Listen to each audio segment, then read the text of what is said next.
Hello जी, कैसे हो आप लोग? आशा करती हूँ आप सब बहुत बहुत अच्छे होंगे। तो कल जैसे सपना का वीडियो आया था और उसमें सपना ने ये बात क्लियर कर दी थी कि जैसे ऑडियंस में यानी कि कुछ लोग, चंद लोग जैसे बोल रहे थे कि भई आप सूरज जी का नाम नहीं लेती हो, राजवीर जी का नाम हमेशा लेती रहती हो। तो कल उसने क्लियर कर दिया, बताकर सब कुछ। और वाक़ई में देखो, सबसे पहली बात तो ये कि उसने जो वीडियो जो सूरज जी की जो वीडियो थी, जो वायरल हुई थी बहुत ज़्यादा, उसके लिए उसने माफ़ी मांगी है ऑडियंस से। उसको रिग्रेट है अपने ऊपर कि हाँ, वाकई में मेरे से गलती हुई है, मुझे वो वीडियो नहीं डालनी चाहिए थी। क्योंकि देखो, जो इंसान वाकई में इस दुनिया में नहीं है उनके बारे में कुछ भी लोगों को सुनाना, कहना, ये अपने आप में बहुत गलत लगता है। लेकिन उसकी बात बिल्कुल सही है कि वो उस समय उसके सर्कमस्टांसेस ऐसे थे, वो इतनी फेड अप हो चुकी थी, इतना उसके साथ गलत हो रहा था कि वो लोगों को ये बताना चाहती थी, क्योंकि लोग उस समय उसको गलत बोल रहे थे। उसको बोल रहे थे कि गलती तुम्हारी ही है, घर छोड़कर भाग के आ गई तुम, और तुमने अपने बूढ़े माँ-बाप का जीना हराम कर दिया, बूढ़े माँ-बाप के साथ बुरा व्यवहार किया। उस समय उसको बहुत ज़्यादा टॉर्चर किया जा रहा था। तो उसने ये पब्लिक को या उसकी ऑडियंस को ये बताने के लिए, ये सुनाने के लिए ही वीडियो डाली थी कि देखो, मैंने उस घर में बहुत कुछ सहा है, मैंने उस घर में यहाँ तक मारे तक खाई हैं। ये उसकी इंटेंशन थी। सूरज जी को बदनाम करने की इंटेंशन नहीं थी उसकी। उसकी सिर्फ यही इंटेंशन थी कि देखो, मैंने कितना कुछ इस घर में सहा, फिर भी मैं घर छोड़कर नहीं गई, मैंने इस घर को बचाने की पूरी कोशिश की। और रही बात, देखिए, सूरज जी और राजवीर जी के में बहुत ज़्यादा फ़र्क है। फ़र्क इन द सेंस कि जो राजवीर जी ने काम किया वो वाक़ई में काबिले तारीफ़ है। हर किसी के अंदर इतना बड़ा जिगरा नहीं होता कि जो अपने अरमानों का गला घोट के, अपनी खुशियों को दाँव पे लगाकर अपने भाई की बेटी को पिता का नाम दे। हर किसी में जिगरा नहीं होता। क्या कमी थी राजवीर जी के अंदर? सुंदर, स्मार्ट, अच्छी से अच्छी, खूबसूरत से खूबसूरत लड़की उनको मिल सकती थी ना। लेकिन उन्होंने कितना बड़ा त्याग और बलिदान किया। और सबसे बड़ी बात ये कि जब सूरज जी की डेथ हुई थी, तब सपना का हाल कितना बुरा था। और उस समय उसको संभालने वाले सिर्फ और सिर्फ राजवीर जी थे। राजवीर जी ने बच्चों की तरह उसकी केयर की थी। जैसे एक बच्चा होता है ना, एक माँ अपने बच्चे की केयर करती है, ऐसे ही राजवीर जी ने सपना को संभाला था। तो वो जो बातें होती है ना, वो जो कहते हैं ना कि आप किसी को सुख देते हैं और वो इंसान आपको छोड़कर चला जाता है, तो उसका सुख याद आता है। और जब इंसान किसी को इतना सुख देता है, उसकी केयर करता है, इतनी परवाह करता है, तो उससे प्यार और बढ़ता है। ठीक है? तो सूरज जी के लिए उसने कभी ये नहीं कहा कि मैं उनसे प्यार नहीं करती थी या वो मुझे प्यार नहीं करते थे। वो हमेशा यही कहती थी कि हाँ, वो मुझे प्यार भी करते थे, मुझे गुस्सा भी करते थे, मुझे डाँटते भी थे, थोड़ी देर बाद प्यार करने लग जाते थे। लेकिन जो हाथ उठाने वाली बात है, देखो, लीगली भी और धर्म के हिसाब से भी औरत के ऊपर हाथ उठाना एक महापाप है। कानून भी इस चीज़ की इजाज़त नहीं देता कि एक पुरुष जो है वो औरत के ऊपर इस कदर हाथ उठाए, गाली गलौच दे।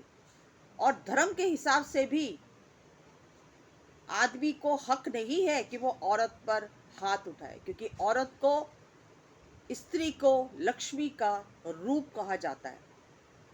ठीक है? तो इस हिसाब से उन दोनों की नेचर में बहुत ज़मीन आसमान का फ़र्क था।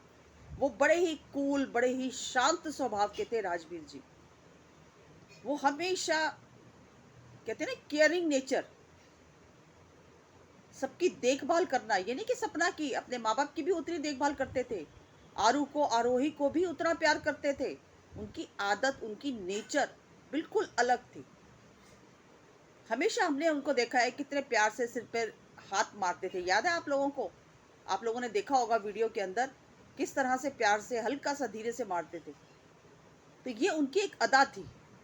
और कभी भी उन्होंने, मतलब मुझे नहीं लगता कि हाथ उठाना तो बहुत दूर की बात है कि उन्होंने रूडली बिहेव भी किया हो सपना से।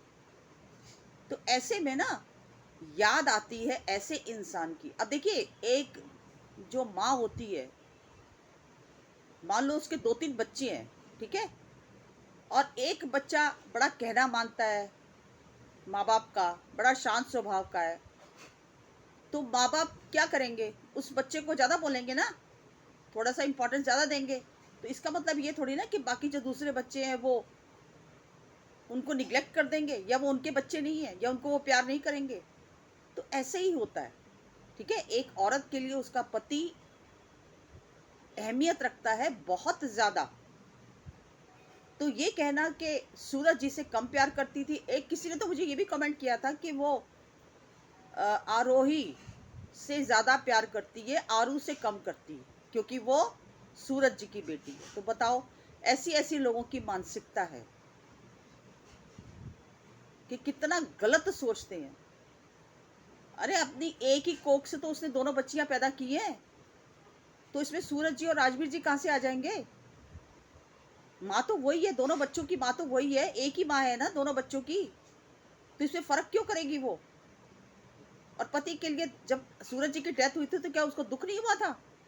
उतना ही दुख हुआ जितना राजवीर जी के जाने का दुख हुआ, ठीक है। तो ये कहना कि नहीं सूरज जी का नाम नहीं लेती हूँ, राजवीर जी का नाम लेती हूँ, नहीं। देखो, किसी का अगर, जो इंसान किसी को इतना सुख देता है ना, उसकी परवाह करता है, तो उसका सुख और उसकी परवाह याद आती है और मन रोता है ऐसे में, ठीक है। और बस इससे ज़्यादा मैं और क्या बोलूँ, बस यही फ़र्क था राजवीर जी और सूरज जी में। और वो अपने, उसके दोनों पति जो हैं वो उसके लिए उतनी ही इम्पोर्टेंस है जितने आरोही और आरू हैं, क्योंकि उन दोनों की बच्चियां हैं उसके पास। तो सोचो कि दोनों ही पति उसके लिए इम्पोर्टेंट है, ठीक है।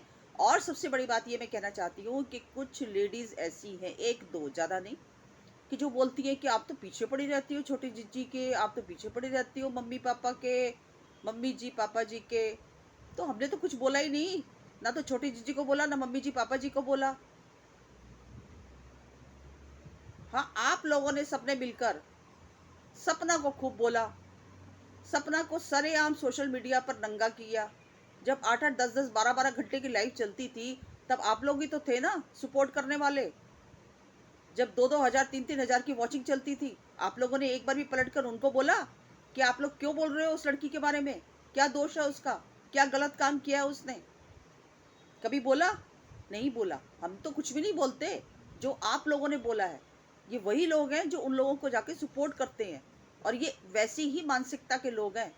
लैंग्वेज इनकी इतनी गंदी होती है कमेंट करने की। तो आप पहले खुद ये देखो कि आप जो सपना के एंटी हो ना, आप लोगों ने उस लड़की को क्या कुछ नहीं बोला, इतनी गंदी गंदी बातें बोली है जिसका कोई जवाब ही नहीं है, ठीक है। तो पहले जाके ना अपने अंदर झांक कर देखो कि हम लोगों ने कितना गलत बोला। हम लोग कोई गलत नहीं बोलते, हम लोग तो वही सब बातें बोलते हैं जो सपना ने बताई हुई है, सपना ने दोहराई हुई है। उन्हीं चीजों को उठाते हैं, पूछते हैं कि भैया क्यों। सपना ने तो सारी चीजों का प्रूफ दिया, उन्होंने कभी दिया अपने डिफेंस में आके एक एक किसी बात का भी प्रूफ? वो तो चुप रहे हमेशा, खामोशी क्यों? क्योंकि उनके पास तो कुछ था ही नहीं, ठीक है। सपना सच्ची थी इसीलिए उसके पास सारे प्रूफ थे, और इन लोगों के पास कुछ भी नहीं था। तो कमेंट्स करने से पहले ना, पहले आप ये लोग सोचा करो कि हम कुछ नहीं बोलते ना, हम पीछे पड़े हैं। तुम लोग पीछे पड़े हो शुरू से सपना के। सपना तुम लोगों के नजरों में इतना खटकती है, इतना खटकती है कि तुम लोगों का बस नहीं चलता, वरना पता नहीं सपना के साथ क्या कर दो। सपना की खुशी, सपना की हंसी तुम लोगों से देखी नहीं जाती, ना उसका पहनावा, ना उसका घूमना फिरना। तुम लोगों के ना बहुत ज्यादा मिर्ची लगती है, ठीक है। तो कमेंट्स करने से पहले पहले 10 बार सोचो, फिर जाकर कमेंट करो। बस इतना ही कहना चाहूंगी। आज की वीडियो छोटी सी थी, पसंद आई तो लाइक शेयर सब्सक्राइब कीजिए। मिलती हूँ अगली वीडियो में एक नए टॉपिक के साथ, तब तक के लिए बाय बाय।